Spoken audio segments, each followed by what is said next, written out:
사이비 이단들의 대표적인 특징 4가지. 첫째, 이단의 교주는 스스로가 하나님 또는 재림 예수로 간주되어 성도들의 숭배 또는 섬김의 대상이 됩니다. 하지만 성경에서 예수님께서는 부활하신 몸으로 제자들이 보는 앞에서 승천하셨고 그 모습 그대로 마지막 때에 하늘로부터 재림하신다고 명시되어 있습니다. 즉 예수님은 육의 몸으로 승천하시고 그 몸 그대로 재림하시기 때문에 어느 사이비 이단의 교주의 몸으로 또는 교주의 영으로 재림하시지 않는다는 것입니다.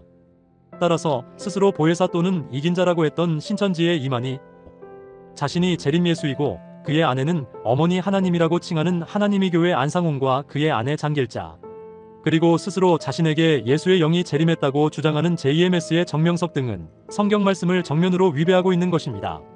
자신이 다니는 교회에 혹여라도 목사가 스스로를 신격화하는 가르침이 있다면 바로 거르셔야 합니다.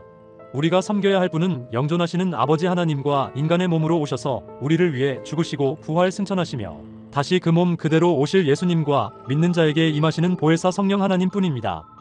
예수님은 아직 재림하지 않으셨으며 오실 때의 징조가 성경에 명확히 나와 있습니다.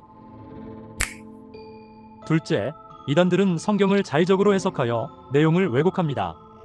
특히 성경 말씀을 비유적인 것으로 인식하여 자기 입맛대로 그 비유를 풀이합니다. 예를 들어 요한계시록의 새하늘과 새 땅에 대한 말씀을 신천지에서는 자신들의 조직을 말하는 것이라고 주장합니다.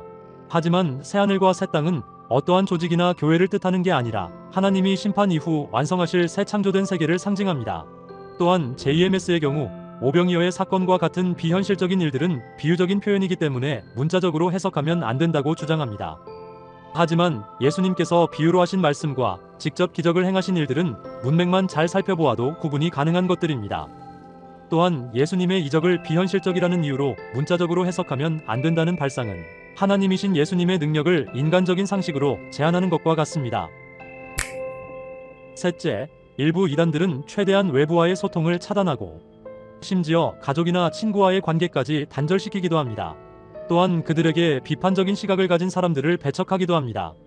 이는 성도 간의 교제와 세상에 나아가 복음을 전파하고 선한 영향력을 끼치도록 장려하는 성경의 가르침에 위배됩니다. 넷째, 이단의 교주들은 성도들에게 과도한 헌금을 강요하거나 때로는 육체적 정신적 착취를 감행하기도 합니다.